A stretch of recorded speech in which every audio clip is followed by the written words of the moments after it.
Bonjour et bienvenue avec cette toute nouvelle édition de Pour votre information. Très heureux de vous savoir là. Ce sera une émission très chargée et remplie de rencontres variées comme je les adore.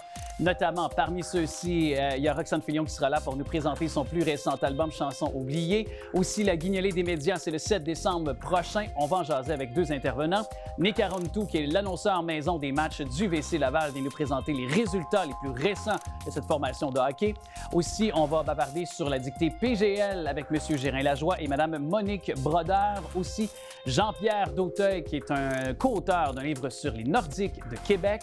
On aura l'occasion de parler du balado Les Captives mais Québécois porté en livre avec ces deux autrices.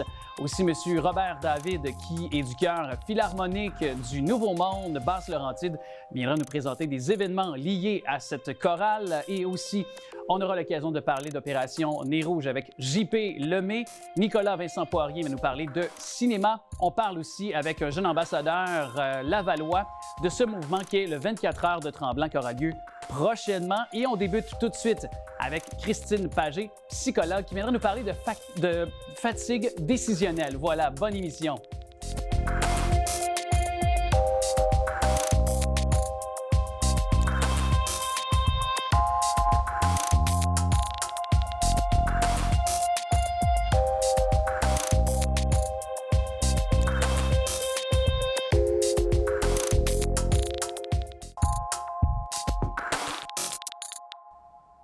En lisant davantage sur ce que c'est la fatigue décisionnelle, je pense que j'ai été en mesure de comprendre des fois ma fatigue du quotidien. Là. Et c'est pas parce que nécessairement on n'est pas en forme ou qu'on n'est pas actif. Vous allez comprendre. C'est la docteure en psychologie, psychologue également, Christine Pagé, qui est à nouveau avec nous ce mois-ci. Bonjour Christine. Oui, bonjour.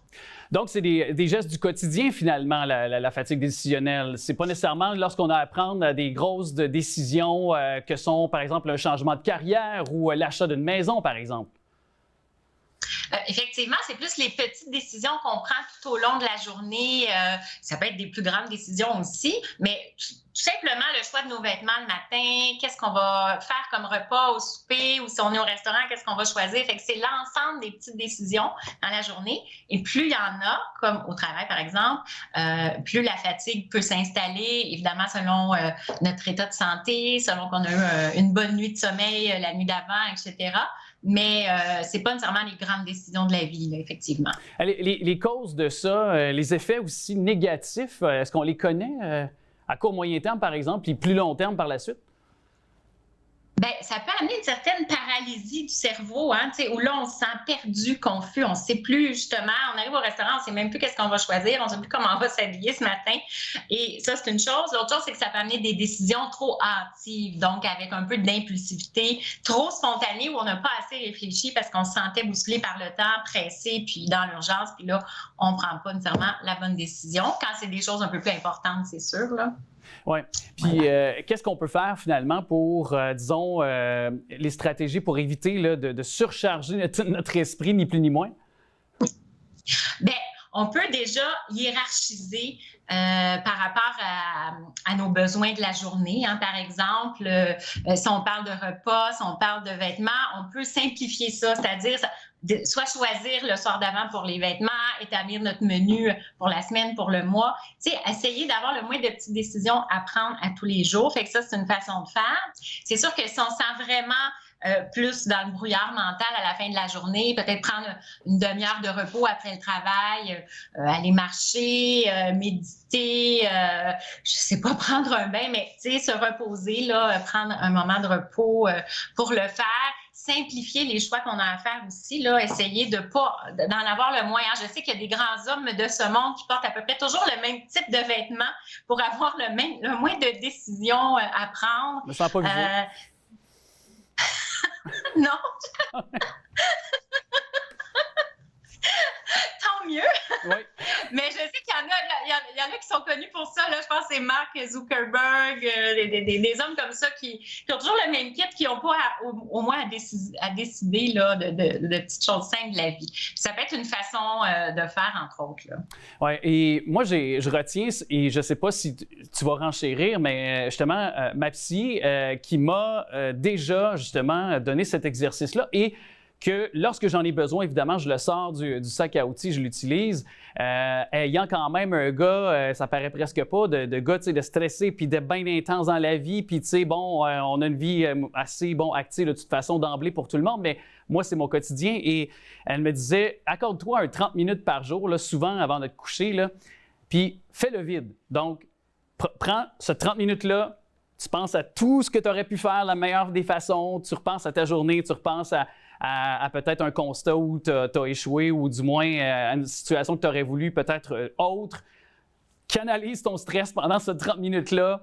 Tu sais, un peu comme un genre de toilette, je ne veux pas faire l'image, mais tu flushes, là, après ça, tu flushes ou tu mets ça à la poubelle, c'est fini, c'est réglé, puis demain matin ou le surlendemain, lorsque tu auras à nouveau besoin peut-être de te pencher sur la question, ben au moins tu vas avoir pris un peu de recul, tu vas être plus avec des bases saines, si je peux dire, et l'état mental va être beaucoup plus, disons, serein pour prendre une décision. Est-ce que c'est ce genre aussi de trucs-là que tu pourrais préconiser finalement aux gens qui nous regardent? Oui, tout à fait. Puis peut-être encore plus favorable, on pourrait dire, ou efficace, ce serait d'écrire même tout ce que toi, tu viens de dire, une espèce de journaling qu'on appelle, là, journal intime plus ou moins, ça peut concerner le travail, ça peut tout concerner, mais vraiment de se vider l'esprit, mais en l'écrivant en plus, c'est encore plus efficace pour se vider la tête, pour bien dormir et repartir sur une autre journée le lendemain matin, au lieu de ruminer, hein, quand on ne dort pas, c'est là à s'endormir, on rumine. Donc, se vider l'esprit, oui, en y pensant ou tout simplement en l'écrivant aussi, là. Très intéressant ces suggestions. Alors, on peut d'ailleurs, pour faire suite, on peut aller, je pense que sur tes plateformes, tu as du contenu concernant la fatigue décisionnelle. Oui, tout à fait. J'ai fait un épisode de podcast ou vidéo YouTube, là, selon les choix des gens là-dessus. Tout à fait. Alors, merci beaucoup, Christine Pagé. Je rappelle que tu es docteur en psychologie. Un plaisir, puis on se dit à bientôt. Oui, à bientôt. Merci beaucoup.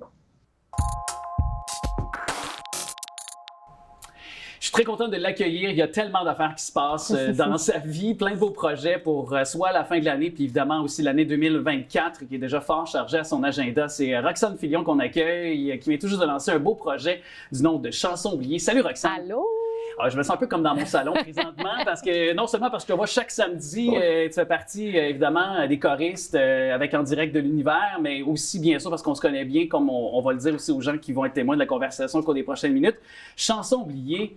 Quel magnifique projet! Je suis séduit dès la première écoute. Merci. Pourquoi tu as voulu aller de l'avant avec des chansons de cet ordre-là quand même?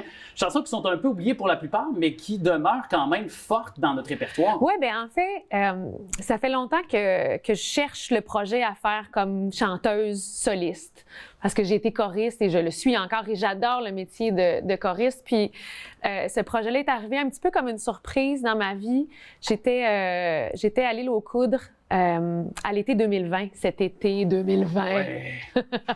Puis on a rencontré sur place Luc Dionne. Mon chum tournait à l'époque dans le District 31. On se connaissait pas encore à cette époque-là, Luc et moi. Puis on faisait un spectacle, mon chum et moi, à l'île aux Coudres, sur Félix Leclerc. Puis j'y chantais une chanson qui s'appelle La fille de l'île de Félix. Puis après le spectacle, Luc est venu me voir puis il m'a dit « Roxane, je connais pas cette chanson-là. » Puis pour la petite histoire, Luc est quand même un grand mélomane, puis il a une grande culture musicale, puis ça a comme titillé quelque chose. On est revenu de l'île aux Coudres, 3-4 jours après, il m'écrivait, il fait « Qu'est-ce que tu penses si on faisait un album sur des chansons oubliées? » Il dit « J'en ai plein, moi, dans mes cartons que je pourrais te présenter. Wow. » Puis de fil en aiguille, le projet s'est dessiné, puis on a choisi ensemble, avec d'autres amis aussi, tout le répertoire qui se retrouve sur l'album. Ouais. Et la question, c'est comment on choisit justement parce que des chansons oubliées, bon, on emprunte l'expression aussi pour le titre de l'album quand même, il y en a des tonnes dans notre lexique musical québécois, là. Écoute, au moins français. Là. J'aurais pu faire un album complet sur les chansons oubliées de Félix Leclerc. Ouais. J'aurais pu faire... on a un patrimoine musical énorme. Je pense que le point de départ a été les histoires des chansons. C'est quelque chose qui est super important pour moi. Puis ça se transpose aussi dans les arrangements, en fait, qu'on a fait. C'est Jean-Benoît Lasanté qui fait la réalisation de l'album. Puis on a vraiment voulu... Inconnu, non, on garde toi. ça en famille. En famille, avec En direct, c'est ça, pour faire la petite histoire. Jean-François Groux aussi, qui est un autre avec qui tu collabores avec En direct de l'univers. Exactement. Peter Kisilenko aussi, qui est à la contrebasse, qui est aussi le contrebassiste et le bassiste d'En direct. Fait qu'on a gardé ça en famille. Puis ce qu'on a voulu vraiment faire, c'est de dépouiller les arrangements parce que à une certaine époque, c'était assez pompeux comme arrangement. On oubliait un petit peu l'essentiel qui sont pour moi la mélodie et les textes. Donc, en remettant ça au centre, je pense qu'on a touché à quelque chose que moi j'avais envie, surtout, c'est de raconter des histoires. Puis ça s'est dessiné comme ça. Puis vous êtes habitué aussi, En direct de l'univers, de quand même déconstruire des chansons ou de les construire d'une manière différente pour les imbriquer avec d'autres. Fait que j'imagine que votre quotidien ou presque vous a bien servi. Là. Ben oui, puis c'est un bel exercice aussi d'essayer d'aller ailleurs puis de faire redécouvrir ces chansons-là parce que je me dis... il ne faut pas les oublier, ces interprètes et ces auteurs-là, parce que si on a des artistes comme Loud ou comme Fouki ou comme Marie-Pierre Arthur ou comme toute cette jeune génération, cette nouvelle génération de musiciens, mais c'est parce qu'il y a Félix Leclerc qui a défriché avant. Fait que je me dis, s'il y a une fille aux cheveux rouges tatouée qui chante du Félix, il y a peut-être espoir. Oui. Ben moi, ça me rassure de voir ça. Puis c'est sûr que bon, il y a des bijoux. Raymond Lévesque, autant qu'il ne revient plus, pour moi, ça a été une de celles qui m'a le plus, disons, habité. C'est sûr qu'on avait déjà la boulée avec ton autre projet musical, Les Bouches Bées. D'ailleurs, des traces de ça sur une vidéo sur YouTube qu'on peut retracer aussi. C'est un autre bel exercice de style, je trouve. C'est sûr que bon, l'apothéose, c'est peut-être Le Monde est fou, l'hymne à la beauté du monde, parce que c'est quelque chose qu'on connaît, c'est une chanson immense, mais dans ces arrangements de cordes qu'il y a sur cette pièce-là, parle-moi-en, j'étais avec le frisson, j'ai écouté avec mon casque d'écoute, puis j'ai tout senti la vibration de la musique, évidemment ton grand talent d'interprète aussi, ça y ajoute, mais quand même, ce choix-là artistique est incroyable. Mais je pense que ce qu'on avait envie de faire, c'est de remettre les 2 dernières minutes de l'hymne à la beauté du monde dans son contexte. Parce que cette chanson-là de 7 minutes en est une vraie de 7 minutes. C'est pas un mash-up qu'on a fait En direct de l'univers. L'œuvre originale de Plamondon et de Christian Saint-Roch, c'est 7 minutes. Puis, la première fois qu'elle a été interprétée, c'est par René Claude. Donc, toute cette portion-là, ces 5 premières minutes-là du Monde est fou est vraiment méconnue. Puis je pense que ça donne le ton, justement, ça met en contexte là où on s'en va avec les mots de l'hymne à la beauté du monde. Puis, je prends une minute pour remercier toute la gang de PPS Danse. C'est un spectacle que je tourne depuis 1 an à peu près, puis c'est eux en fait qui me l'ont fait découvrir. C'est grâce à eux, puis c'est Alexis Dumais qui a fait les arrangements de cordes sur cette version-là. Puis pour moi c'est une chanson coup de poing qui est encore tellement d'actualité. Oui. Tellement d'actualité, malgré le fait qu'elle a été écrite en 1960, dans les années 70. Ouais, c'est un contexte, on n'a qu'à voir, à tourner la tête sur les tribunes, sur les services de nouvelles. On le voit que, comme tu dis, c'est encore toute une portée colossale. Bon, tu as eu le saut d'approbation de plein d'artistes, dont Richard Séguin. C'est pas banal, Richard Séguin qui vient dire « Hey, elle a du talent, c'est un beau projet. » C'est quand même, tu sais, quand on dit le signe d'approbation d'un des plus grands de chez nous. Ben oui, puis je suis allée le rencontrer à Saint-Venant-de-Paquette, justement pour jaser un petit peu de voyager léger. Puis Richard, c'est un sage. Ouais. Ah oui, puis pour Lucette qui est en arrière de la caméra, aussi un beau bonhomme. Pour moi aussi! Pour toi aussi, OK. Aussi. Bon, est-ce qu'il y aura un spectacle? Est-ce que tu comptes tourner un spectacle pour ce projet-là? Ben oui. C'est sûr que là, le calendrier commence à être un petit peu coincé. Mais j'espère au début de l'été partir un petit peu là, sur la route, essayer de défricher un petit peu d'autres chansons que j'ai dans mon sac à dos, d'autres chansons oubliées qu'on va mettre dans le spectacle, partir avec 2 musiciens, là, faire les belles petites salles du Québec pour aller à la rencontre des gens. Et là, il y a un beau projet aussi qui s'est ajouté pour 2024, à l'été prochain. On a encore un peu de temps, on va en parler. Don Juan qui aura 20 ans. Évidemment, c'est ça aussi, comédie musicale de Félix Gray, les chansons qui sont passées à la postérité. Et puis toi, tu vas jouer le rôle d'Isabelle. Pour ceux qui sont pas peut-être qui connaissent pas l'œuvre, Isabelle, qui est une proche de Don Juan en quelque sorte. Oui, c'est une ancienne conquête qui est tombée sous le charme de Don Juan, mais qui finalement est devenue une très bonne amie. Puis c'est un petit peu l'ami qui essaye de le remettre dans le droit chemin. Puis je pense que ce qui est le fun avec cette nouvelle mouture-là, c'est qu'on est tous un petit peu plus vieux. Fait que je pense que je vais aborder ce rôle-là d'amitié avec bienveillance, puis un petit peu plus de maturité peut-être. Mais c'est ça, c'est un rôle formidable, des chansons mythiques, vraiment privilégiées. Puis avant de se poser au Québec, on s'en va faire ça en Chine pendant tout l'hiver. Wow! Okay. Ouais, c'est ça. Hey! Ouais. Je comprends pourquoi tu acceptes aussi bon. Pas juste pour mais aussi l'expérience. Puis ce que je trouve formidable avec ça, c'est qu'on va faire les mots de Félix Gray en français en Chine. Donc, la culture francophone se promène partout, puis ça, je trouve ça formidable. Bien, il y a aussi l'ensemble en direct de l'univers. Vous avez lancé un album de Noël, je pense, c'était quoi, en décembre 2021? Oui, exactement. Oui, à l'automne 2021, en tout cas, assurément. Et puis, on peut aller vous voir parce que vous faites la tournée de salles de spectacle, il n'est pas très loin de Laval. Je sais qu'on a le 19 décembre à Terrebonne. Exactement. Au cadre du Vieux-Terrebonne, j'imagine. Oui. Le 28 du côté de décembre, du côté de Saint-Eustache au Zénith. Et la veille, il ne faudrait pas que j'oublie non plus, le 27, c'est au Théâtre Lien-Gros et aussi pour les gens qui veulent faire la route à Sainte-Thérèse. Ah oui. Calendrier chargé. Merci beaucoup à toi d'être passé chez nous à Roxane Fillon. Merci beaucoup. Je vais aller me coucher, je pense. Ouais, c'est ça. Encore de préparation à faire pendant que Merci.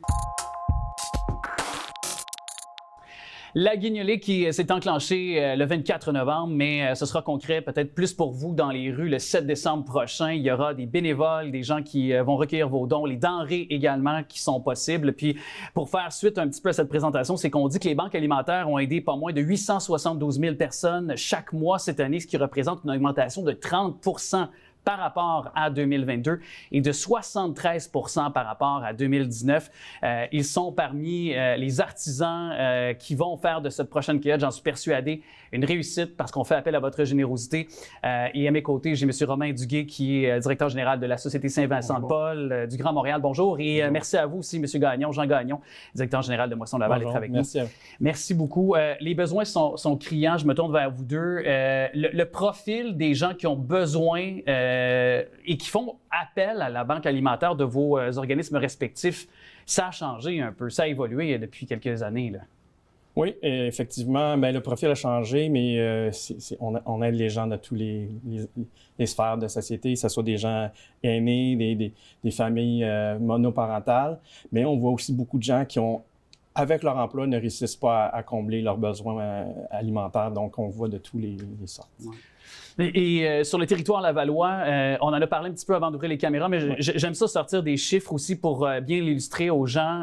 Combien de gens mensuellement ou hebdomadairement, là, vous pouvez le décliner comme vous voulez, font appel aux banques alimentaires chez vous? Bien, suite au bilan fin qu'on a annuellement, c'est un recensement de l'aide alimentaire au plan canadien au complet. Donc, le mois choisi est le mois de mars et l'année passée, on avait dans tous les sphères d'activité, que ce soit des pop-up, aide alimentaire, banque alimentaire, on avait 33 000 personnes aidées pour le mois de mars. Cette année, on a un bond de 55 %, donc on est tout près de 55 000 personnes qui ont besoin de notre aide sur le territoire. Donc ça, c'est 18 000 personnes qui vont achalander les banques alimentaires, les compteurs alimentaires par mois. C'est beaucoup. Ouais, c'est énorme. C'est alarmant. Alors, quand je disais qu'on faisait appel à la générosité des gens le 7 décembre prochain, concrètement, comment ça va se dérouler sur le terrain, cette cueillette de dons et de denrées? On va retrouver les gens dans les rues, dans le coin des rues, un peu partout à travers la ville, avec l'aide de nos pompiers, avec l'aide de la ville de Laval, qui est d'ailleurs très présente dans cette campagne et qui nous permet d'être présent à tous les coins de rue. On s'attend et on demande aux gens de nous donner tout ce qu'ils auront, c'est-à-dire des denrées et évidemment de participer financièrement. Juste pour vous dire que cette période de l'année est très importante parce qu'elle nous permet de vivre et de faire vivre jusqu'en septembre de l'année prochaine. OK, et c'est cette période-ci... Absolument. Okay. Donc, quand on parle de novembre et de décembre, avec le grand moment fort le 7 décembre, c'est une période de l'année qui est cruciale pour les banques alimentaires, pour des organismes comme la Société Saint-Vincent-de-Paul, parce que ça nous permet de donner jusqu'en septembre. Donc, il est très important, malgré le fait qu'on sait qu'aujourd'hui, les gens sont sous pression et qu'il y a de la crise du logement, le prix du panier alimentaire. L'inflation en général, hein? Mais malgré tout, on sait que les gens sont très généreux. D'ailleurs, on l'a vu, même au niveau des bénévoles. On a des partenaires qui nous aident, qui sont très, très, très présents. Pour ne pas les citer, si j'ai le droit. Ben oui, allez-y. Je veux dire, c'est des contributeurs. Les caisses des jardins sont là, les employés des jardins sont là. Je l'ai dit, les pompiers, Couche-Tard. La ville de Laval. La ville de Laval aussi, très présente. D'ailleurs, un grand merci parce qu'on a des locaux, mais les autorisations, ça fait déjà plus de 5 ans qu'ils sont très présents. Et les gens et les bénévoles, ça c'est clair. Et pour compléter, on a 12 points de collecte dans les rues de Laval. On a les 3 stations de métro. Donc, ça, c'est un autre partenariat qui était très important. On a toutes les portes du Centre Laval et les portes du Carrefour Laval qui ont été confirmées. Donc, c'est excellent. On va pouvoir avoir un achalandage un peu partout. Et on a trouvé des moyens parce que c'était difficile. On a de moins en moins de liquidité. Fait qu'on va pouvoir avoir un logo ou aller sur notre site. On va avoir des cartes avec un code QR. Donc, on va essayer de toutes les façons de récolter. Pour recueillir les dons. On s'est adapté. Faciliter le don, exact. Oui, c'est ça. On s'est adapté quand même avec, en 2023, la réalité des gens qui n'ont peut-être pas toujours de l'argent liquide sur eux. Donc, de le faire avec leur téléphone cellulaire en ligne, les dons en ligne. Exactement. Super facile comme exercice. Et concrètement, là, je comprends, par la suite, les dons qui seront recueillis, des fois, pour donner un petit incitatif de plus aux gens, là, mon 10 mon 20 lorsque je le donne, il sert à quoi? Parce qu'il faut quand même aussi le dire aux gens. Là. Effectivement, une moisson comme la nôtre, on récupère 2,5 millions de kilos dans l'année. Donc, ça a une valeur de 33 millions de gratuité. Lorsqu'on a des achats à faire, on a quand même un pouvoir d'achat comme organisme. Et $1 chez nous, on peut multiplier 15 fois cette valeur-là parce qu'on a beaucoup de gens qui nous aident, de bénévolat, beaucoup de gratuité. Donc, effectivement, on est en double défi. On veut combler nos budgets, on veut s'assurer qu'on renfloue les coffres de denrées, ce qui est difficile de plus en plus. Donc, c'est pour ça que c'est crucial cette journée-là pour nos 2 associations, nos organismes. C'est très important que les gens sortent et nous supportent. Oui. Et j'imagine que c'est sûr qu'on était content de recevoir récemment le 18 millions de dollars lors de la mise à jour économique du budget québécois d'Éric Girard, mais c'est pas suffisant. Là. Ça vient compenser, combler un petit... C'est un 10 millions, mais... Un 10 millions, oui, c'est ça. Ça va nous aider à faire des achats regroupés pour toutes les moissons du Québec. Donc, on va pouvoir avoir des denrées achetées pour les mois qui sont difficiles. On voit ça au mois de mars à avril où on a moins de denrées. Donc, ça va nous permettre de faire des achats. Nous aussi, notre double défi nous permet de survivre jusqu'à mars-avril. Donc, c'est très important, tous ces gestes-là. Alors, soyez généreux, les Lavalloises et les Lavallois. Ne soyez pas surpris, il y aura des lutins qui vont récolter les dons. Évidemment, c'est au profit de la guignolée des médias, mais déjà, c'est possible de donner en ligne si ça vous tente sur les plateformes. Vous le voyez, ça revient à des gens chez nous qui distribuent par la suite le tout. Romain Duguay, donc directeur général de la Société Saint-Vincent-de-Paul du Grand Montréal, merci à vous d'être passé en studio. Et aussi M. Jean Gagnon, qui est directeur général de Moisson Laval. Là. On fait appel vraiment à la générosité des Lavalloises et Lavallois. On vous remercie. Oui, écoutez, merci beaucoup de nous avoir reçus. La guignole des médias est un moment important, donc un grand merci à tout le monde. Merci beaucoup. On prend des nouvelles du VC dans la Ligue de hockey junior 3A du Québec. Il est d'ailleurs annoncé en maison pour les matchs. Nick Arontou, salut. Comment ça va, Alex? Ça va bien. En tout cas, période qui se passe pour le VC assez grandiose. Là, on parle quoi dans les 8 derniers matchs? 7 victoires et 1 défaite seulement en temps supplémentaire. Là. En tir de barrage. Donc, 15 points sur une possibilité de 16. C'est une très, très, très belle séquence. Équipe de l'heure, comment on peut expliquer ça, cette séquence-là? Je te dirais une contribution des 3-4 trios. Tous nos joueurs contribuent. Je regardais les statistiques de nos joueurs offensifs, nos meilleurs joueurs offensifs. Puis dans la Ligue, ils sont classés 26, 28 puis 30e. Donc, et ils ont contribué dans cette séquence-là. Mais comme tu vois, c'est un apport de tous les joueurs. Mais c'est surtout le resserrement en défensive. Là. Les 8 derniers matchs, on a accordé en moyenne 2,75 buts par match. C'est excellent. C'est extraordinaire. Quand on me dit que pour les séries, on est encore loin des séries, on se comprend, là, mais pour les séries, si tu as une moyenne de 4 buts alloués par match, tu peux battre n'importe quel club. Dans cette séquence-ci, 2,75 de moyenne, c'est extraordinaire. Grand brio des gardiens de but là, à travers ça. Les deux, là, Édouard Arnaud, puis surtout Jacob Brochu. Mais c'est un travail d'équipe. c'est vraiment tout le monde qui est mis à contribution. Là. Bravo à ces jeunes qui brillent. Et là, évidemment, on invite les gens parce que là, séquences comme celle-là qu'on traverse de façon excellente, ben ça prend aussi, on le sait, les partisans au sein de l'aréna pour encore motiver les troupes pour suivre sur cette lancée. Quels sont les matchs là, à surveiller au cours des prochains jours? Bon, on a une séquence de... Bien, il reste 8 matchs avant la pause du temps des fêtes, qui est le 17 décembre. On a encore 8 matchs, la moitié sur la route, la moitié à domicile. Prochain match à domicile, c'est lundi, le 27 novembre. On invite les gens à venir découvrir le produit. Je pense que le club, cette année, mérite le respect. Puis si on parle de respect, je suis dans le processus de communiquer avec la Ligue parce que cette séquence de 7 victoires consécutives, mais ça n'a jamais été publié sur le site de la Ligue. J'ai trouvé ça un peu spécial. J'aimerais qu'on parle un peu plus de nous autres. Et la 7e victoire qui était samedi dernier à Montréal, bien, sur le site, on parle d'une défaite honorable de l'équipe montréalaise plutôt que de parler d'une 7e victoire en ligne. Donc, je pense qu'on mérite un peu plus de respect. On invite les gens à venir voir nos matchs. Puis d'ailleurs, en deuxième moitié, tu sais, les équipes qui se battent pour les séries, là, on le voit dans les estrades, il y a beaucoup de parents et amis des équipes adverses. Dans les séries, si on affronte un club comme Terrebonne, par exemple, eux autres, ils ont un gros fanbase, pardonne-moi l'anglicisme, bien, on est en train de bâtir notre base à nous autres, puis on invite les gens à venir découvrir notre produit. Bien, c'est la place, en tout cas, pour y aller, puis ça rajoute un momentum, une envie d'aller au Colisée, certainement de Laval. Alors, on rappelle, c'est l'invitation le 27 novembre à 19h35. Merci à toi, Nick. Merci, Alex. Toujours un plaisir. Toujours un plaisir, puis à très bientôt pour d'autres résultats, puis d'autres actualités concernant le VC de Laval, Ligue d'hockey junior 3, une de nos équipes de hockey qui brille dans le Grand Montréal. Merci beaucoup.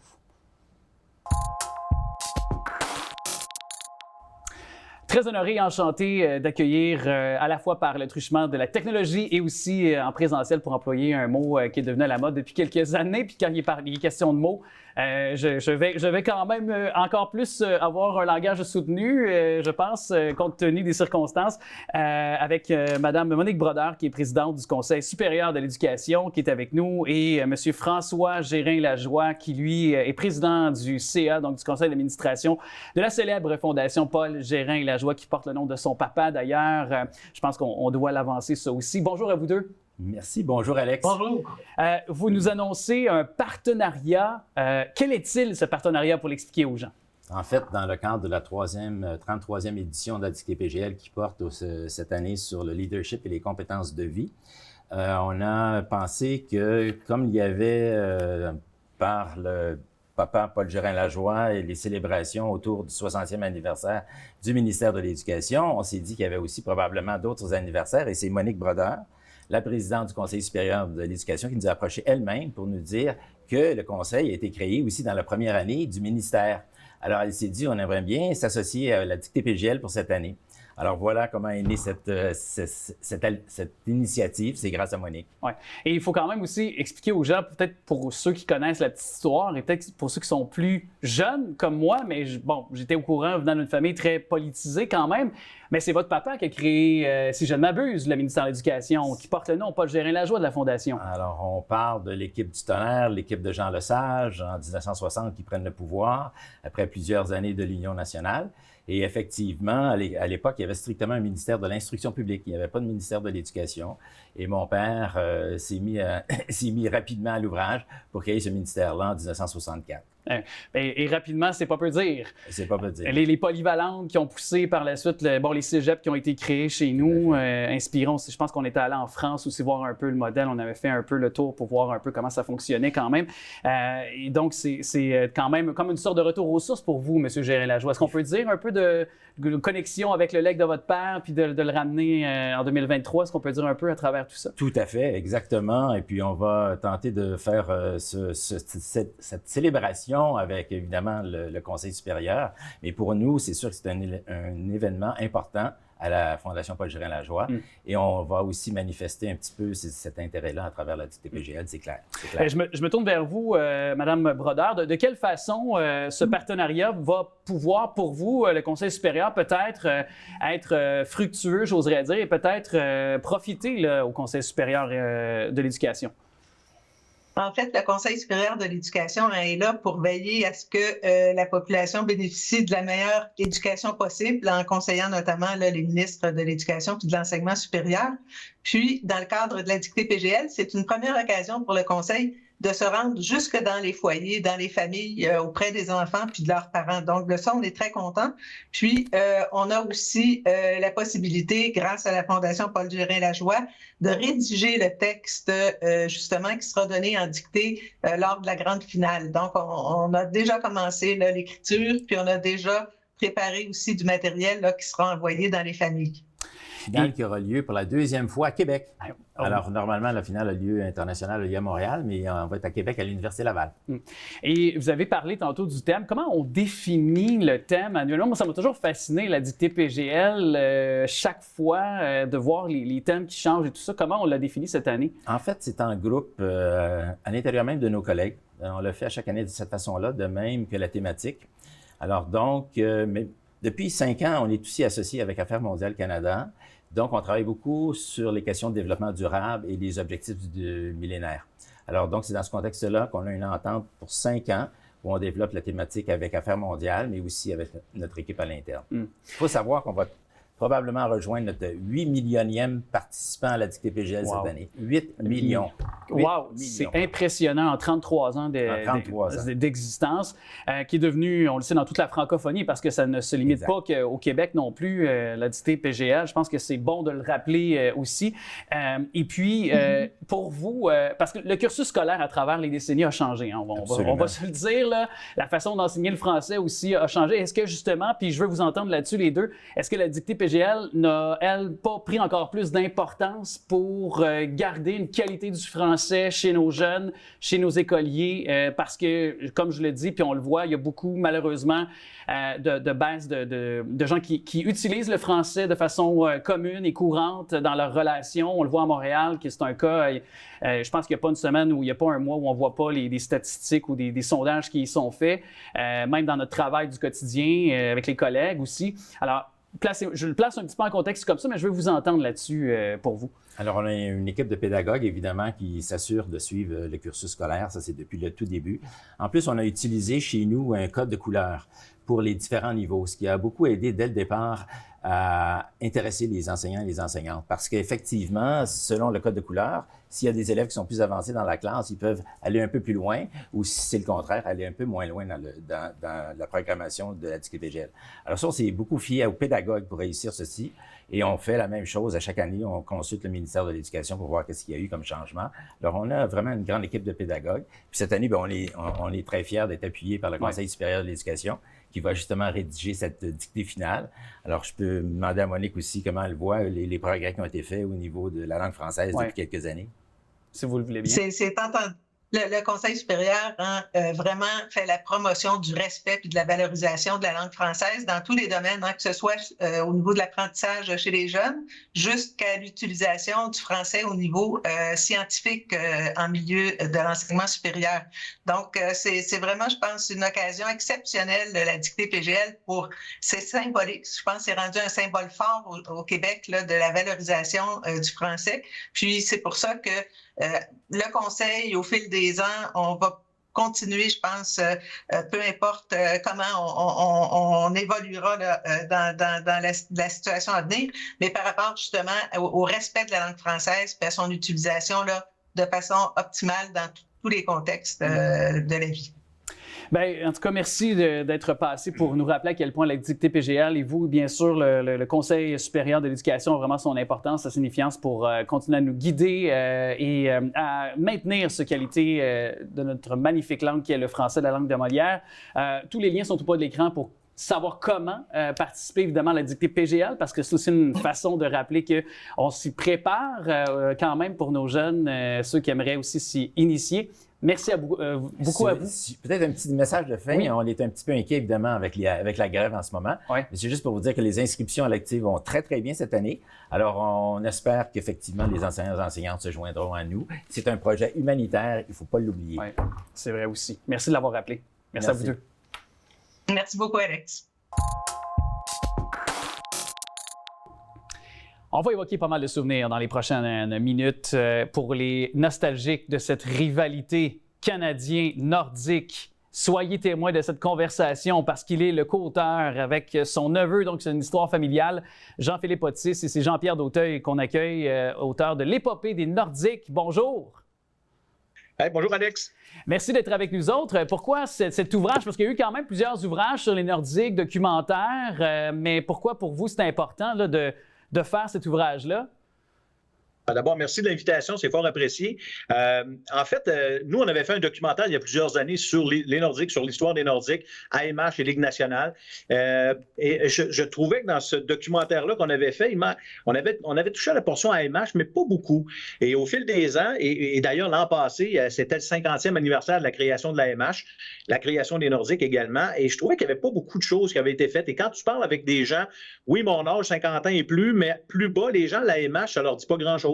On pense aux Nordiques de Bergeron, des Stachny, de Goulet, de Sakic, de Forsberg, mais il y a eu un avant qui a permis d'avoir un après. Et l'Association mondiale a été créée en 72, les Nordiques sont arrivés en 72, et on voulait, nous, faire connaître davantage cette période-là. Et quand on dit que l'AMH a permis aux Nordiques et à la Ville de Québec d'atteindre la Ligue nationale, pas d'AMH, pas de Ligue nationale. Alors, tout a parti là, et d'où le titre, là où tout a commencé. Oui, puis c'est d'ailleurs super bien documenté. Vous avez trouvé des pièces d'archives, mais qui sont pour moi des œuvres d'art pour tout fan de Nordique, parce que vous avez fait une grosse recherche pour avoir des photos uniques aussi, là. Oui, ce genre de livre-là, pas de photos, ça manque. Il y a quelque chose qui manque. Et si on veut revenir en arrière, il faut revoir les photos, les équipements, les chandails, les masques de gardien de but, l'équipement de gardien de but. Puis les archives aussi, de revoir des joueurs qu'on a entendu parler. Jean-Claude Tremblay, pour le commun des mortels là, qui suit le hockey d'une vingtaine d'années, bon, c'est un vague souvenir ou c'est quelqu'un qu'on a entendu parler. Mais Jean-Claude Tremblay, ça a été tout un joueur de hockey. Et de le revoir en photo, de le revoir avec l'uniforme des Nordiques, avec le site capitaine. Alors oui, on a fait beaucoup de recherches pour les photos. On est allé voir la Bibliothèque des Archives nationales, on est allé à la presse, Québécois, la Ville de Québec également, qui avait une banque de photos. Et on a fouillé, en tout et partout, on a vu peut-être 3000, 3500 diapositives. En fait, des négatifs, pardon. Alors, on avait à peu près 3000, 3500, mais il fallait se limiter parce que, bon, le coût, le nombre d'espace qu'on avait. On a fait on a trouvé des photos qui n'ont jamais été publiées. C'est des photographes de presse qui ont assisté à des matchs, mais ils prenaient une ou deux photos du match et le reste, bien, ça dormait dans des petites enveloppes à la Bibliothèque des Archives nationales, soit à Montréal ou à Québec. Alors, on a trouvé des belles photos. Maurice Richard derrière le banc. Maurice Richard qui était là 2 matchs seulement. Alors, on a vu avec Jean-Claude Tremblay, François Lacombe. On a vu des photos de Marc Tardif, de Réal Cloutier, de Serge Bernier, de Régent Houle, l'ancien directeur gérant du Canadien, qui est le père d'ailleurs de Jean-François Houle, l'entraîneur du Rocket de Laval. Alors, Régent Houle a joué 3 ans à Québec. Alors oui, on a trouvé des belles photos, mais ça a été également un travail d'archives de refaire cette histoire-là. On avait une base, mais on est allé chercher encore plus de contenu, des citations marquantes également. Donc, on a essayé de faire bâtir une histoire et par saison. Donc, ça permet aux gens de se promener d'une saison à l'autre et de revoir un peu ce qui s'est passé dans chacune des saisons.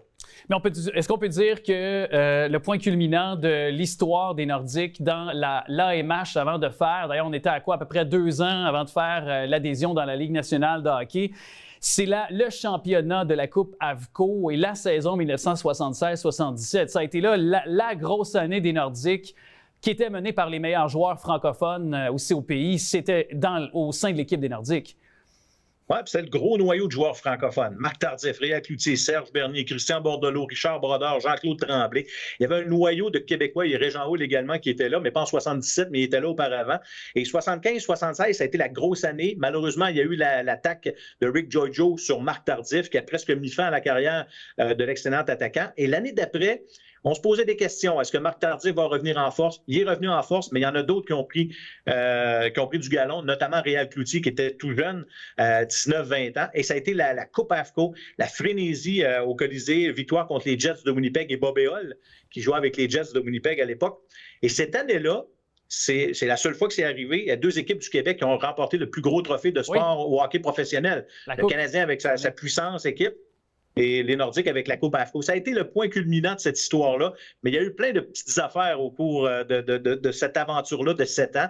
Mais cette Coupe AFCO-là, ça a été la fête à Québec et ça a permis à la Ville de Québec de prendre place et ça les a peut-être aidés aussi à faire leur chemin jusqu'à la Ligue nationale. C'est une crédibilité. Puis on avait un noyau de joueurs québécois avec un entraîneur québécois également, Marc Boileau, qui était derrière le banc des Nordiques à cette époque-là. Et Maurice Filion, on l'oublie des fois, Maurice Filion, mais ça a été tout un personnage dans la MH. Alors c'est ça qui a commencé un petit peu à créer la rivalité avec le Canadien à cette époque-là. Ouais. On allait chercher des joueurs québécois, on jouait dans la cour du Canadien. Donc, ça a commencé là, la rivalité. Ça n'a pas seulement commencé lorsque les Nordiques ont été dans la Ligue nationale, ça a commencé bien avant. Et ça a aidé, bon, bien sûr, on le sait, également, ça a créé un noyau de joueurs pour lorsqu'on est arrivé dans la Ligue nationale, puis on a quand même pas eu l'air fou, là, pour les Nordiques quand même. Oui, c'était un club en quelque sorte d'expansion, je vais le mettre entre guillemets, mais ça a quand même permis d'être capable de rivaliser avec les autres équipes là, donc de la Ligue nationale de hockey. Malheureusement, j'avais tellement de choses sur ma feuille puis il me reste plus de temps. Ce sera ma dernière question en 30 secondes. Est-ce que tu crois au retour des Nordiques un jour à Québec? C'est la sempiternelle question. Je me suis fait poser régulièrement. Je vous dirais à court terme, non. Je pense que la Ligue nationale a beaucoup d'autres marchés aux États-Unis. Houston, Kansas City, il y a même Atlanta peut-être pourrait refaire surface encore une fois dans la Ligue nationale. On a un amphithéâtre de qualité, mais je doute qu'à court terme, Québec soit de retour dans la Ligue nationale. Mais je pense qu'il faut travailler le dossier en coulisses, tranquillement, comme les Jets de Winnipeg l'ont fait pour avoir une équipe de la Ligue nationale. Et si on travaille bien le dossier, qu'on fait les efforts nécessaires pour amener cette équipe-là, ramener une équipe de la Ligue nationale, oui, mais à court terme, pas vraiment. Moyen terme, peut-être, mais on verra. Si jamais ça se fait, tant mieux. Hey Jean-Pierre Dauteuil, je pense que je vais repositionner ma question. Est-ce qu'il y aura les Nordiques, un tramway ou un troisième lien? Dans l'ordre ou dans le désordre? Comme vous voulez. Ça va se faire. Je pense que je ne m'embarquerai pas là-dedans. Je pense qu'on a le temps de lire à peu près 6 fois le livre avant qu'un des événements arrive. Et c'est pour ça qu'il faut se le procurer. En terminant, ce sera le mot de la fin, mais est-ce qu'il est disponible partout, votre livre? Oui, bien, finalement, nous, on n'a pas d'éditeur, c'est que c'est nous qui avons tout financé au complet. Donc, c'est un peu plus difficile des fois de rentrer dans les grandes chaînes, mais on peut le retrouver sur Billy avec un Y, billyclothing.com, chez Renaud-Bré, Archambault et dans plusieurs autres librairies. Demandez-le par le nom, là où tout a commencé, chez Renaud-Bré, Archambault, vous allez le trouver. Avec plaisir. Alors, merci beaucoup. Ça a été un plaisir de vous accueillir. Puis, on va surveiller d'autres ouvrages. J'imagine qu'ils surviendront prochainement. Toujours dans le domaine du hockey, ça, on adore ça. Je pense que oui. Merci beaucoup. Merci. C'est tout d'abord un balado et par la suite, ça se développe dans un volume que vous pouvez, depuis quelques semaines, vous procurer du nom de Captive par les créatrices justement du balado que j'ai avec moi. C'est Annie Lorrain et Michel Ouellette. Salut! Bonjour! On fera pas comme si on se connaissait pas, Michel. On fera pas ça. Non, avec ton passé de musicienne, Michelot. Allez retracer ça, c'est encore sur les plateformes. Bien sûr on peut retracer le tout. On va attaquer de front. Pourquoi ça a été pour vous nécessaire de transposer du balado à la formule de livres comme ça? Annie, vas-y. Bien, nécessaire, c'est drôle. En fait, c'est plutôt un hasard, je dirais, okay. Alex, là, parce qu'on s'est fait approcher par l'équipe des éditions Fidèse qui était curieux de notre projet de Captive en termes de balado. Donc, ils nous ont proposé simplement d'aller transposer nos histoires en livres. On a accepté le défi, sous condition évidemment que de ne pas dénaturer le produit Captive. On avait vraiment envie de partager nos histoires peut-être pour les gens qui ne connaissent pas justement la formule en audio. Fait qu'on on a plongé là-dedans, on a travaillé fort sur plusieurs mois l'année dernière, en même temps que notre saison 3, puis c'est sorti, mon Dieu, je ne me rappelle plus. Là, 18 octobre. Exactement. Ouais. Et pour ceux peut-être qui sont des néophytes à votre balado, est-ce qu'on y retrouve l'essentiel des saisons 1 et 2 dans votre nom? Non, pas du tout. En fait, c'était vraiment des histoires complètement exclusives au livre. Il y a 2 histoires qu'on revisite, qui ont été abordées dans les saisons 1 et 3. Sinon, c'était des histoires complètement nouvelles. C'était quand même important de faire ça parce que, premièrement, par respect pour nos auditeurs, qui sont plusieurs. Parce que vous avez plus d'1,2 million d'écoutes, je pense. 1,5. 1,5 maintenant. Bon, regarde, je suis à jour. Là, vous direz à votre libraire qu'il mette à jour sa bio. Avec un petit sticker. On lui fait un message. Mais en fait, oui, c'est ça. Donc, par respect pour ceux qui ont déjà consommé tout ce qui était chez Captive, de bien sûr de leur donner des nouvelles histoires, mais aussi par respect pour les victimes, si je peux dire, de donner une nouvelle visibilité à de nouvelles victimes ou de nouvelles histoires. Et comment, moi, c'est ce qui me fascine parce que, bon, étant en plus un gars qui, évidemment, il va de l'oral avec la télé et la radio, comment on en arrive à prendre une histoire comme ça ou de l'exercice d'un balado puis de le transposer en histoire parce est-ce qu'on doit, sans dire abréger, mais tu sais, est-ce qu'il faut que ce soit plus condensé dans la façon de présenter les histoires parce que le pouvoir des mots, c'est pas juste audio, mais évidemment avec l'écrit, c'est pas la même chose tout à fait. Non, puis ce qui est le fun avec le balado, c'est qu'on est les productrices, donc on n'a absolument aucun cadre là, dans le sens où si on veut faire un épisode de 30 minutes versus 1h30, on peut. Là, on avait quand même la commande de l'éditeur qui nous disait gardez-vous à peu près 3000 mots par histoire, ce qui est vraiment très peu. Très restrictif. Oui, très restrictif. Exactement. Fait qu'on, c'est sûr que ça a joué peut-être dans le choix de certains sujets, pour ma part. Je ne veux pas parler en ton nom.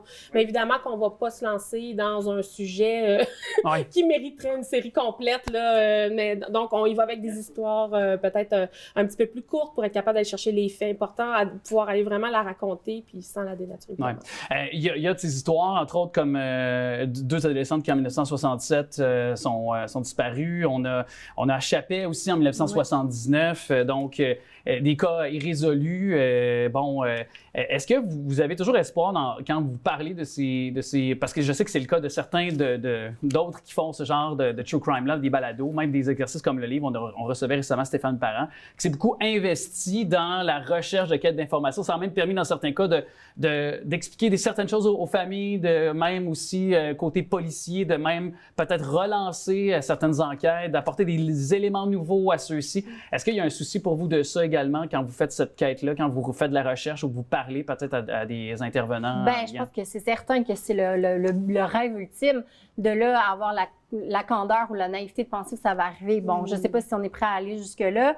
C'est sûr que Annie et moi, on aborde des différentes histoires. Annie, ce qu'elle aborde, c'est du résolu. Donc, c'est sûr que il peut y avoir certaines questions de la société qui restent sur certains procès ou certaines histoires, un peu comme tu disais avec Chappet. Tu sais, tout le monde a en tête cet incendie-là, mais est-ce que tout le monde connaît les détails, les tenants et aboutissants? Non. Tu sais. Pour ma part, c'est certain que c'est toujours de l'irrésolu. Donc, moi, j'espérais, c'est sûr, délier une langue ou...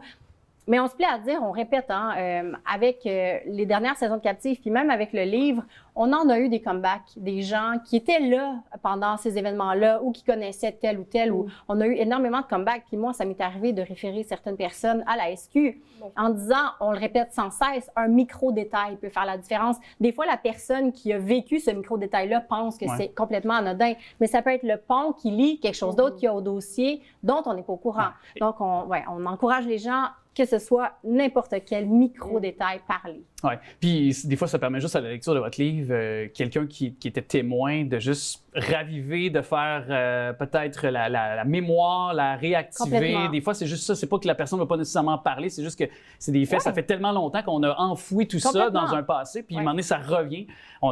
Combien d'histoires qu'on a vues du même genre que c'est revenu à la charge, les détails. Et ça, c'est une petite question parce que je parle de balado. On demande plus de soutien pour la création de contenu. Je sais qu'il y a une sortie de plusieurs créateurs de contenu via le balado parce que vous générez des clics, veux pas.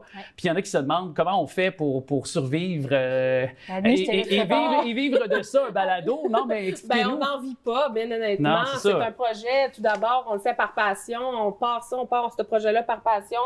C'est un projet qui fonctionne. On a envie qu'il fonctionne. On travaille fort. Ensuite, là, il y a des plateformes comme Patreon où les gens peuvent s'abonner, où est-ce qu'on peut fournir du contenu plus exclusif. Les gens s'abonnent un petit montant par mois. Ça nous aide à payer notre production finalement. Donc, on n'a pas vraiment de cachet en bout de ligne. Évidemment, Captive, maintenant, ça fonctionne bien. On a eu un partenaire d'affaires pour la saison 3 avec Miss Sushi à la maison. Ouais. Ça nous a beaucoup aidé aussi.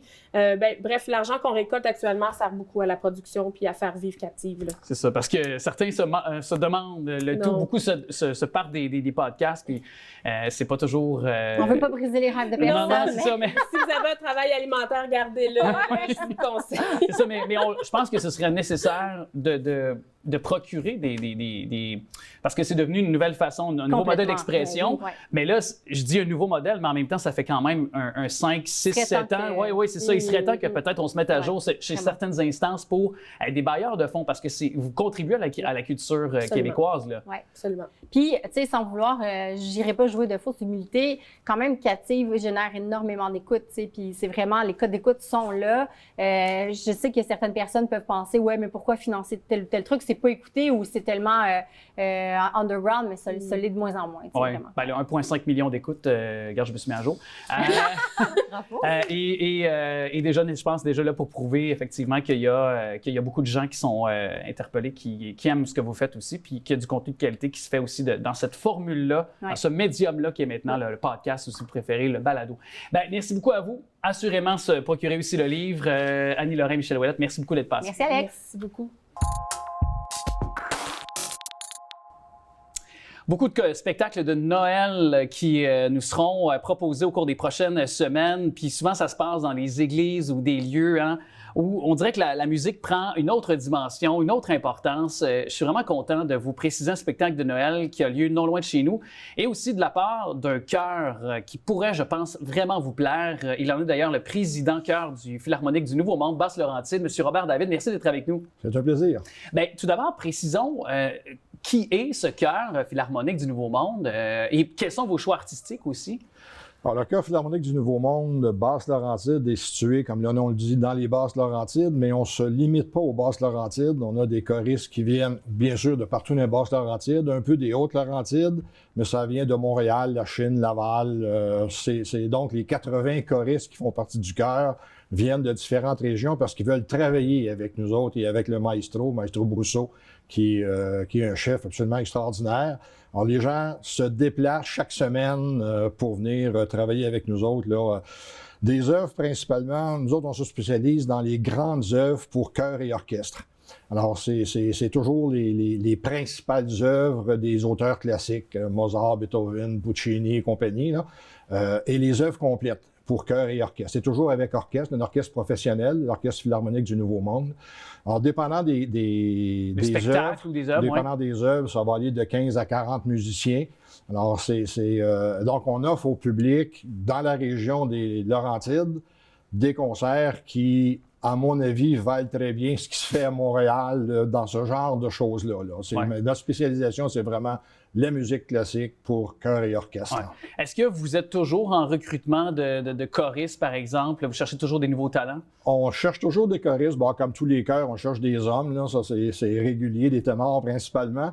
Mais c'est ouvert à toutes les voix. C'est ouvert aussi à tous les âges, hommes, femmes, de 18 à 90 ans. Là, je veux dire, ça reste... Là, en autant que les gens ont une bonne voix et qu'ils sont en mesure de lire un peu la musique, là, on s'occupe ensuite de leur fournir les outils pour pouvoir monter les pièces. C'est ça. Puis en même temps, bien, comme vous dites, vous êtes des gens d'expérience. Vous avez parlé de Maestro Brousseau. Donc, si quelqu'un a un talent, un potentiel, puis que vous le dépistez, vous allez être capable quand même de l'amener au prochain niveau, puis de le faire développer aussi. C'est ça qui est important à le dire. Tout à fait. Et ça, c'est un de nos objectifs, de faire en sorte qu'on augmente toujours le niveau. Là, les gens apprennent les techniques vocales, les techniques, etc.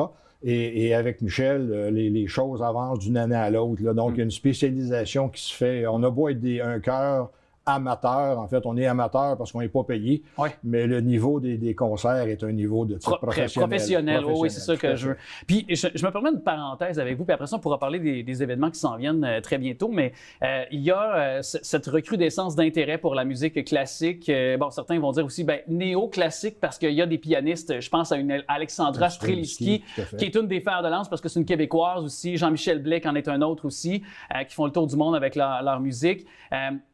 Moi, en tout cas, autour de moi, je suis un grand mélomane, j'ai cette chance-là. Vous avez nommé les noms, j'ai pu grandir avec ces grands compositeurs-là, mais c'est pas tout le monde nécessairement. Puis je trouve que ça permet à des gens qui étaient peut-être pas intéressés de pouvoir par la suite être intéressés, qui s'initiaient avec le néoclassique, à par la suite d'aller voir vos spectacles. J'ai beaucoup de gens autour de moi, dans la trentaine, la quarantaine, qui ont eu cette curiosité-là par la suite, après avoir écouté des Alexandra Strelitzky et Jean-Michel Blais, pour ne pas les nommer. C'est des portes d'entrée, tout à fait. Je trouve que c'est c'était bon de le mentionner aux gens parce que c'est à la portée de tous aussi, les spectacles. Parlons-en des spectacles parce qu'il y a un concert de Noël qui s'en vient et c'est le 2 décembre, c'est à l'église de Saint-Eustache. Oui. Précisez-nous ce spectacle-là, à quoi doit-on s'attendre? Ben, je fais un peu du pouce sur ce que vous venez de dire parce que l'auteur avec lequel on travaille cette année, nous autres, moi je vous disais tantôt, on travaille avec les classiques habituels, mais là on travaille avec un auteur contemporain là, qui est encore vivant, qui compose encore, là, John Rutter, qui est un auteur britannique qui fait du classique,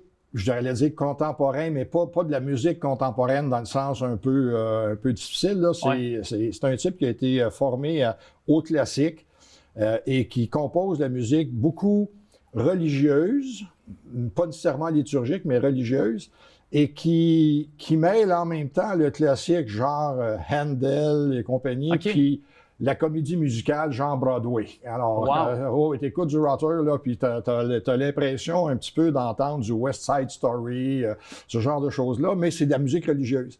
Alors, dans le concert qu'on va donner le 2 décembre à Saint-Eustache, là, la pièce maîtresse, c'est son Magnificat, qui est une œuvre en 5 pièces, dans laquelle, puis bon, j'ai entendu une entrevue avec lui dernièrement, là, il a son Magnificat, il a voulu faire quelque chose de très ensoleillé, de très... accessible? Ah, tout à fait. Oh oui, je veux dire, il y a toutes sortes de rythmes là-dedans, là. T'as l'impression d'être dans le Sud un peu, là, il disait lui-même, j'ai composé un Magnificat pour les gens du Sud, des Mexicains ou quoi que ce soit, donc il y a des rythmes avec lesquels nous autres, on a le goût de danser, là, mais en même temps, il faut se retenir un peu. Et c'est une musique extrêmement joyeuse, ensoleillée. Puis il disait lui aussi, moi je viens d'un pays de nuages et de temps gris qui mouille tout le temps. De temps gris, puis là j'avais le goût de faire quelque chose d'éclaté puis d'ensoleillé. Alors c'est donc une œuvre majeure, très, très accessible. Moi je disais, tu n'as jamais été dans un concert classique, là, viens faire un tour, tu vas sortir de là, tu vas avoir le goût d'en avoir d'autres, là, parce qu'il y a quelque chose à un moment donné de très dynamique dans ça. Et on fait en deuxième partie une dizaine de ce qu'on appelle des Christmas carols, là, des cantiques de Noël. Silver Bells, peut-être, genre, exemple?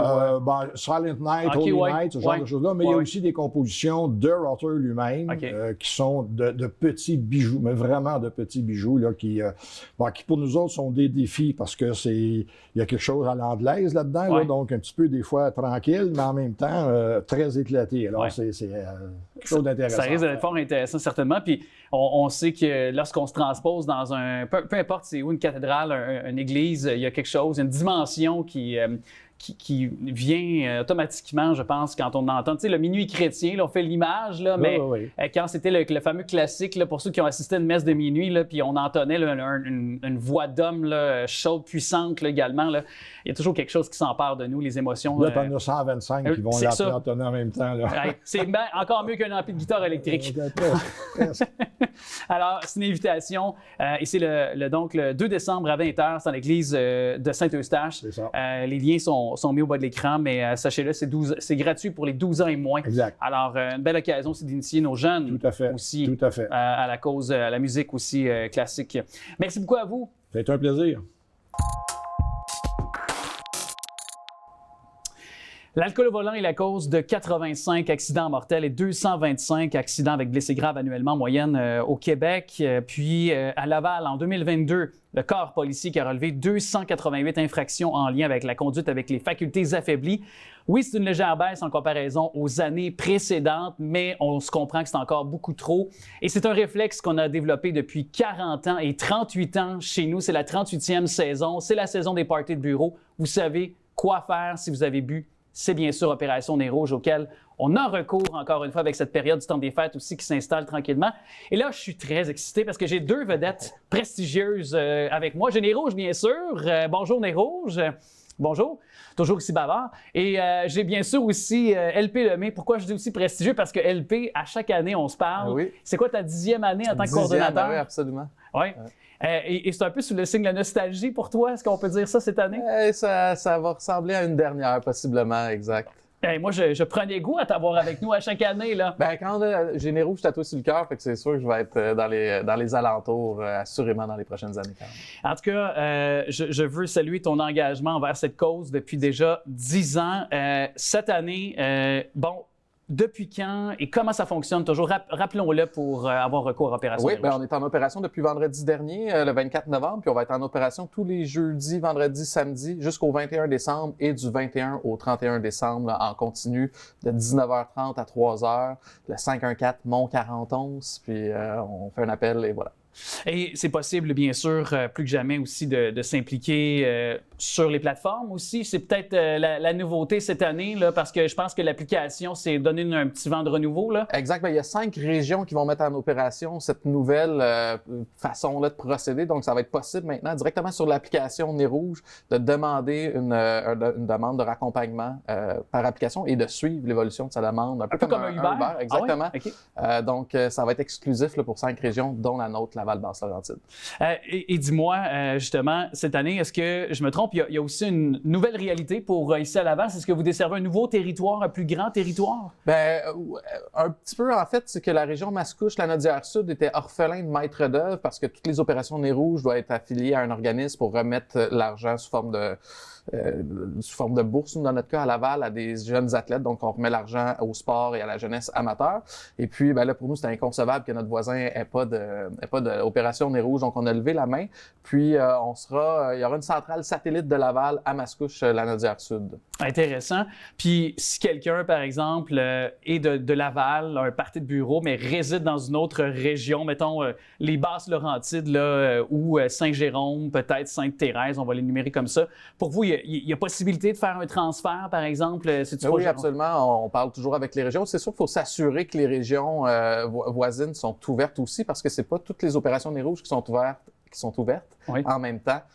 Donc, il faut s'assurer que c'est possible, mais quand c'est possible, assurément, on le fait. Oui. Tu l'as un peu évoqué, tu l'as frôlé. Je veux qu'on en parle un peu de ces bourses-là oui. que vous donnez parce que est-ce que c'est faux de dire que c'est près d'1 million de dollars que vous avez remis parce que avoir le nombre de milliers de dollars que vous comptabilisez, que vous amassez à chaque année, on est quand même près du million de dollars. Exact. J'ai pas le chiffre officiel, mais on doit tourner autour de ça. Bon an, mal an, c'est autour de 50 000 $ qu'on remet ici à Laval pour la région sous forme de bourse à des athlètes amateurs. Puis, je dévie le sujet, mais on a entendu dans les dernières semaines, mois, Félix Dolcy qui était partout. Bien, c'est un athlète qui a été supporté par le fonds de l'Opération Nez Rouge Laval-Basse-Laurentide. Fait que c'est probant ce que vous donnez comme dollars là, pour remercier les bénévoles qui vous ont raccompagné chez vous.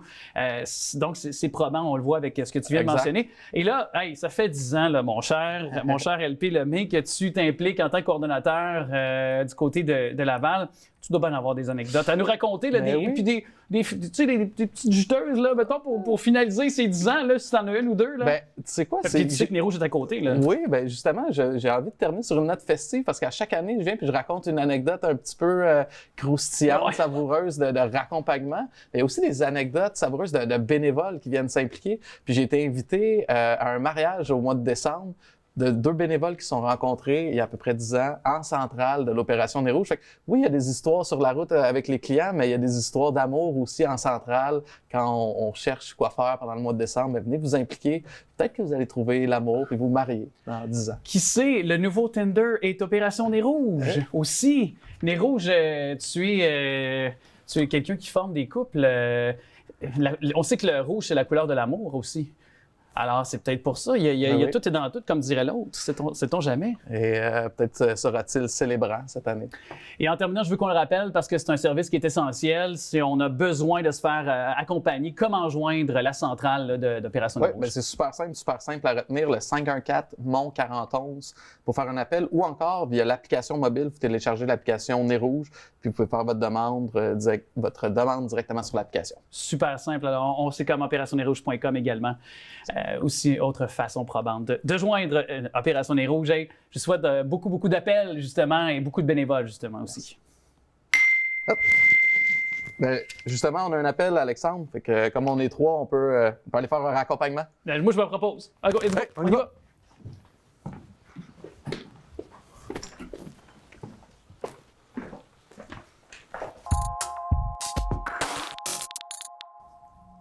Elle a 20 ans de carrière. Elle maîtrise plusieurs styles musicaux, pianiste, compositrice, improvisatrice et arrangeuse. Elle s'est offert quand même 3 disques, 3 albums pour souligner ses 20 ans de carrière. Et c'est Marianne Trudel, résidente lavalloise, qui est avec nous. Bonjour. Bonjour. Très content de vous accueillir. 20 ans de carrière d'un artiste populaire, je pense qu'on a un petit peu une idée de ce que ça peut représenter, mais 20 ans de carrière pour une pianiste quand même de calibre international comme vous êtes, ça se décline comment? Parce qu'on se comprend, vous avez joué sur plusieurs tribunes, mais peut-être que certains n'ont pas encore découvert, je trouve, de façon suffisante votre talent. Et donc, dans le domaine peut-être classique, jazz ou autre que vous faites, comment ça se précise 20 ans de carrière? En fait, 20 ans de carrière, ça veut dire pas beaucoup de sommeil, beaucoup d'acharnement, beaucoup de passion aussi. C'est sûr qu'en musique instrumentale, les tribunes, comme vous dites, sont beaucoup moins nombreuses. Donc, il y a tout un marché qui est quand même très, très vivant au Québec pour la chanson. Quand on est en musique instrumentale, c'est un petit peu plus réduit. Donc, moi, ça fait 20 ans que je roule ma bosse, un petit peu plus que 20 ans, en fait. Mais effectivement, il faut aller jouer à l'international, il faut aller jouer en dehors du Québec aussi pour s'assurer d'une activité assez foisonnante parce que le marché est trop petit en musique instrumentale. Moi, j'ai une formation en musique classique. Ensuite, j'ai bifurqué vers le jazz. J'adore la chanson. J'écris des chansons, mais je ne chante pas moi-même. Je me sens plus à l'aise simplement au piano. Mais j'aime toute la musique qui est intense, je dirais, qui fait du bien aussi, qui parle. J'aime la musique qui a un côté peut-être profond, je dirais, émotif. Donc, j'adore composer. Puis effectivement, là, j'ai 10 albums à mon actif. Puis je suis productrice de mes albums, je suis productrice de mes tournées aussi. Donc, ça tient occupé. Puis en parallèle, j'enseigne aussi à l'université, au cégep. Donc, ça fait des horaires assez bien remplis. Oui. Et je me permets de glisser ceci, mais on a une amie commune, Sonia Johnson. C'est vrai, ben oui, Sonia, avec qui j'ai travaillé beaucoup, ben oui, super. C'est ça, donc pour placer les gens peut-être un petit peu, alors, puis on s'était vus au Jazz Fest, au Festival de Jazz, vous et moi, là, on s'est déjà rencontrés, puis, puis bon, vous y avez joué bien sûr au Festival de Jazz, ça démontre justement la hauteur de votre talent, de votre calibre, justement. Et là, vous avez décidé de sortir une sorte de triptyque d'albums. Je peux me permettre, je pense, le tout. Pourquoi y avoir été de 3 disques, mais vraiment de 3 propositions complètement différentes? Oui, effectivement. Bien, avec la pandémie, c'est sûr que tous les calendriers de sortie de disques, de tournée ont été tellement chamboulés. Donc, j'avais un disque qui était en trio qui s'appelle La joie de l'éphémère, qui est un disque super lumineux, qui était prêt. Mais là, finalement, la tournée a été reportée 2-3 fois. Donc, sortir un disque quand on n'a pas de concert, c'est un petit peu moins judicieux. Fait que je me suis dit, je vais attendre encore. Puis finalement, bien, en parallèle, je commençais un autre disque en duo. Piano, batterie, qui est super inusité, qui est vraiment trippant, super ambiant. Puis sinon, finalement, je me suis dit, tant qu'à faire un trio puis un duo, je vais faire un solo. Mon premier disque en carrière, c'était il y a à peu près 20 ans, justement, c'était un disque solo piano.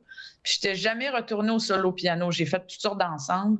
Puis là, j'ai décidé de compléter justement le duo, le trio, avec un solo qui est tout en douceur, qui s'appelle À pas de loup. Quiet Sounds for a Loud World. C'est un album vraiment pour relaxer, pour se recentrer un petit peu. Donc, j'avais envie finalement de présenter 3 facettes un petit peu complémentaires, mais différentes, comme vous dites, de ma personnalité musicale, de ce que j'aime. Donc, je trouvais qu'ils se complétaient bien. Puis, tous les 3 albums sont très inspirés de la nature aussi. Ça, c'est vraiment le lien qui les unit. Donc, je trouvais que c'était trippant comme idée. Tout le monde autour de moi m'a dit « T'es complètement folle de sortir 3 albums en même temps, mais bon, pourquoi pas? » Oui. Donc, un solo, un duo et un trio.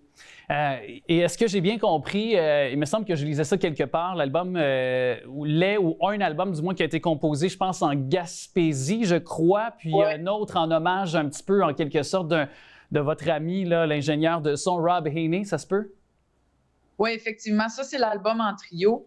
En fait, c'est une histoire un peu qui a débuté avec quelque chose d'assez dramatique parce que c'est mon ingénieur de son favori qui a travaillé autant avec le Cirque du Soleil qu'avec plein d'artistes pop. En tout cas, c'est quelqu'un qui était super en demande à Montréal, un vrai passionné de la musique, là. Moi, il a fait 3 de mes albums.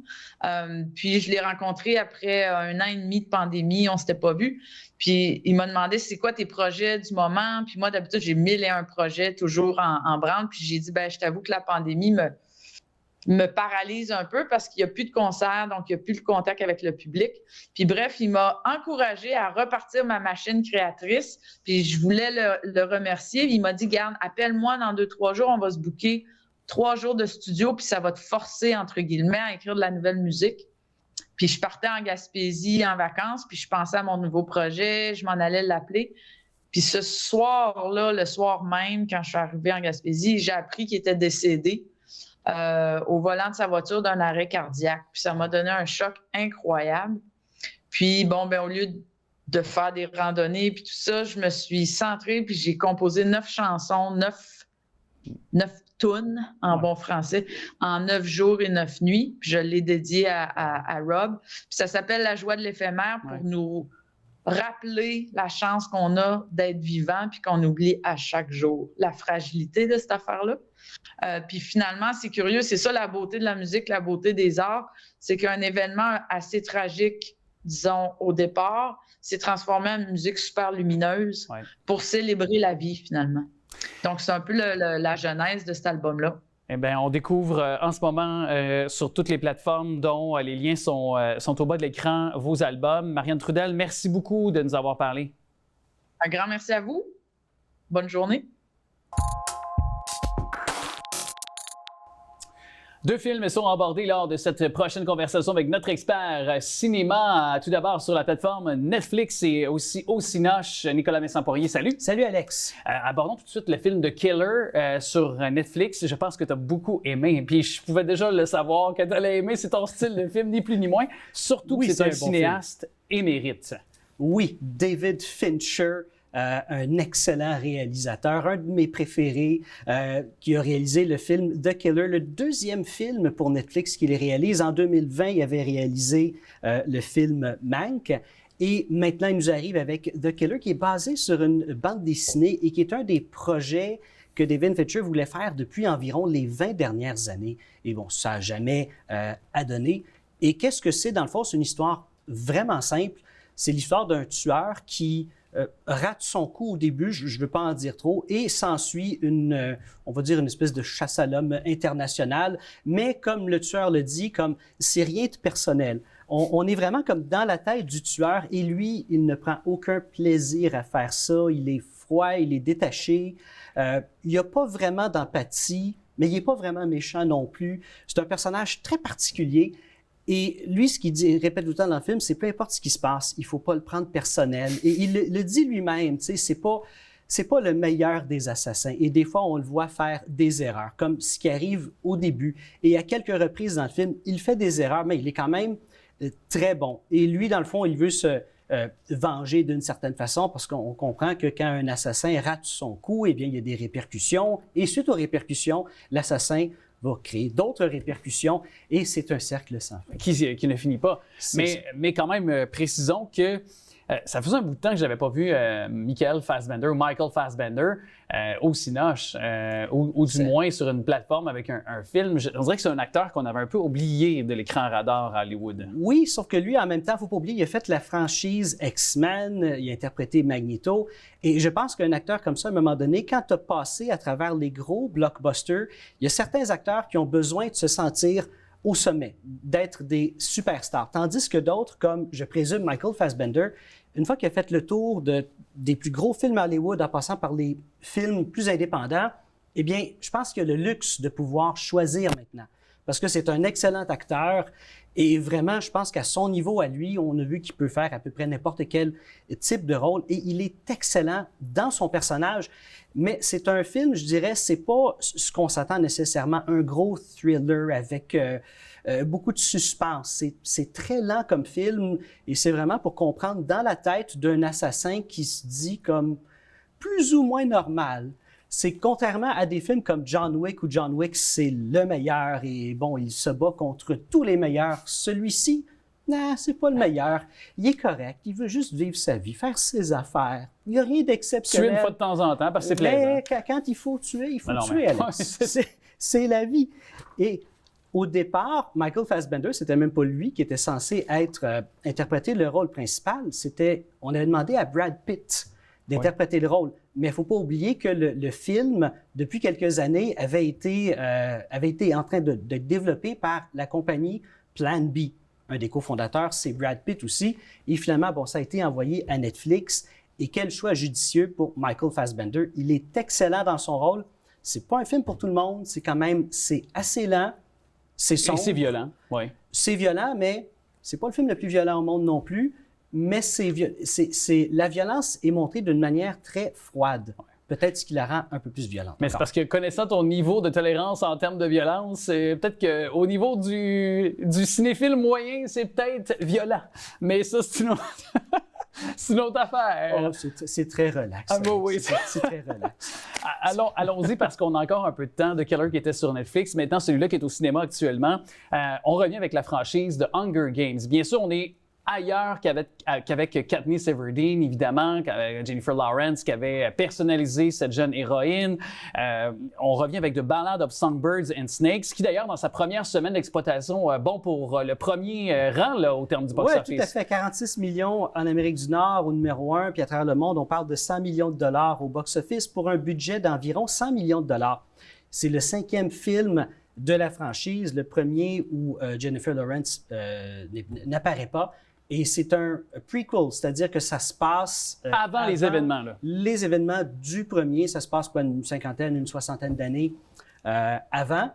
Et tu vois, ce type de film-là, les films pour ados basés sur des romans à succès comme ça, on doit leur succès au film Le Seigneur des Anneaux. Il ne faut pas oublier qu'à la fin des années 90, quand Peter Jackson a décidé d'amener Le Seigneur des Anneaux à l'écran. Bon, ça a pris beaucoup d'années avant de convaincre un studio.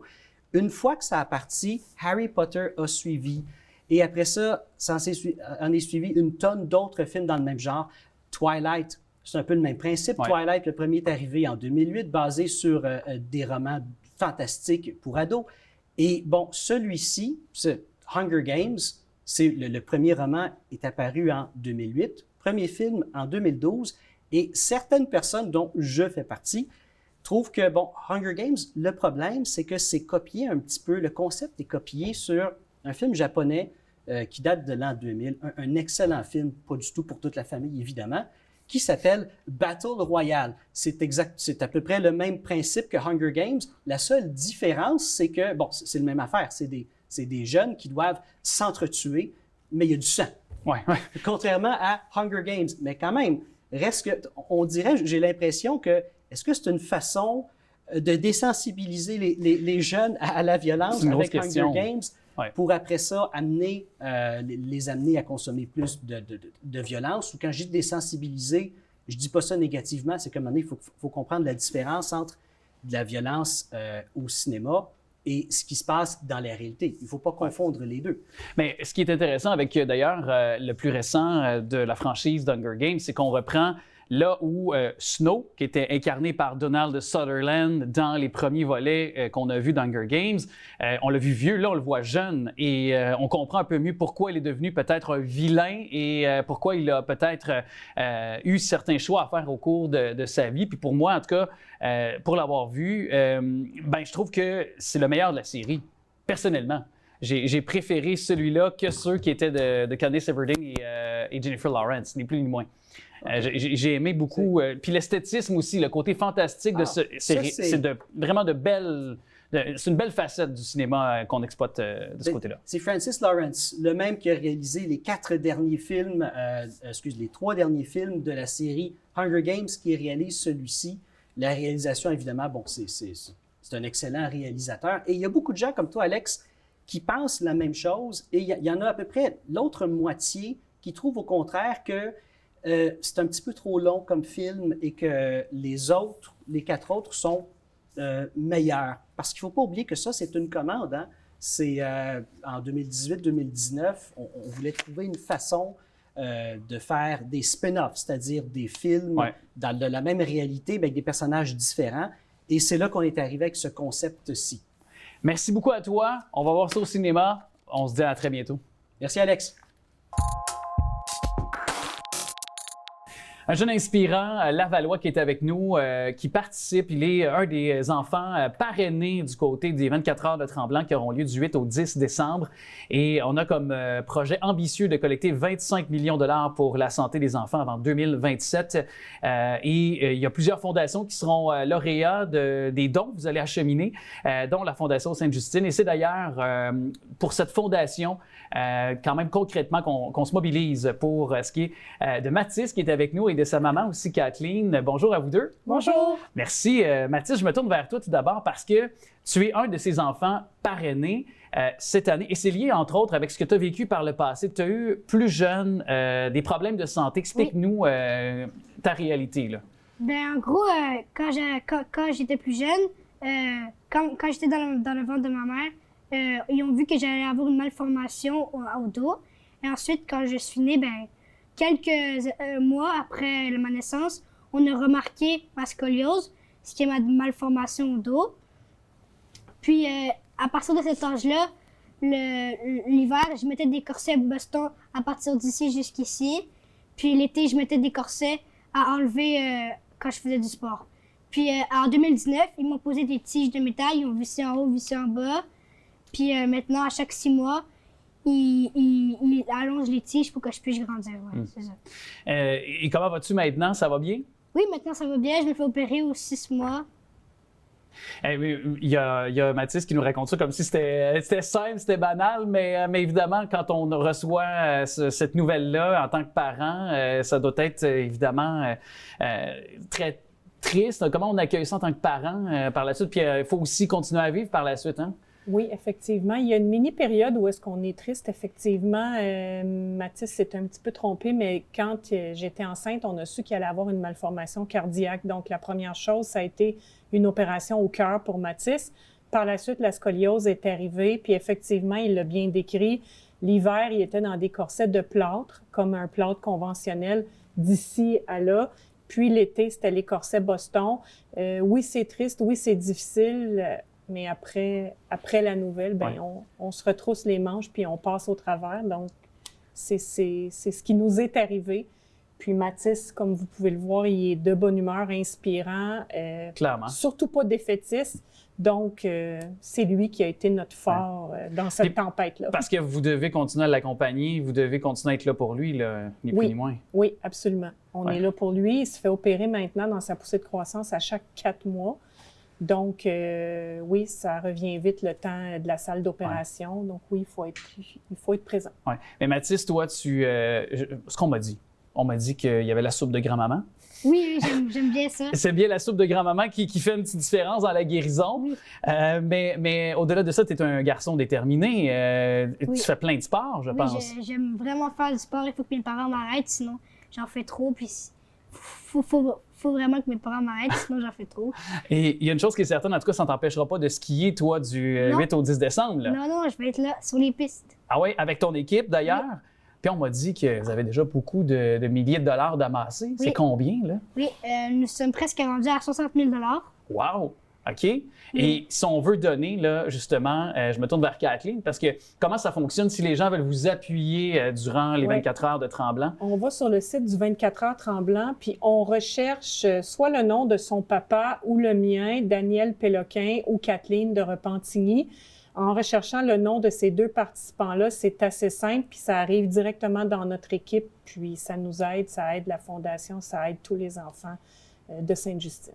Puis il faut savoir que c'est notamment du samedi 9 décembre à midi jusqu'au dimanche 10 décembre à midi également. Est-ce que tu as planifié combien de descentes tu voulais faire? As-tu un petit record en tête que tu aimerais faire? Ça dépend parce que on va voir l'état des pistes, surtout l'état après. Parce qu'au début, c'est très beau les pistes, mais après ça se gâte parce que c'est juste une piste, puis ils vont pas damer la piste. Donc, je sais pas encore. On devrait faire l'horaire bientôt là pour... pour faire ça. Oui. En tout cas, juste pour ton histoire et pour ce que tu nous as raconté, c'est clair que ça nous donne envie de vouloir donner au suivant. Et pour toi, c'est quoi tes rêves, mettons, là, dans un avenir, là, je dis dans quelques années, lorsque tu seras secondaire 5, que tu pourras graduer? Est-ce que tu as des rêves là, pour ton métier ou peut-être faire des sports? Ou... J'aimerais bien ça être dans une équipe de compétition de ski. Puis j'aimerais bien ça être un avocat aussi si je réussis à performer dans mes études. Ah, mais moi, je suis persuadé que tu vas réussir. C'est avec la détermination que tu as actuellement, que tu nous as su nous démontrer qu'en quelques minutes, c'est clair que tu vas atteindre tes buts. Alors, on rappelle, c'est 24heurstremblant.com. On peut avoir davantage d'informations. On peut trouver même ta vidéo aussi où tu y vas justement de ton témoignage. C'est un autre incitatif pour les gens de pouvoir connecter avec ton histoire. Mathis, sincèrement, merci beaucoup d'être passé dans nos studios. Merci d'apporter ce témoignage lumineux et inspirant. Merci à vous. Merci beaucoup. Puis à bientôt. Bonne fin de journée. Merci.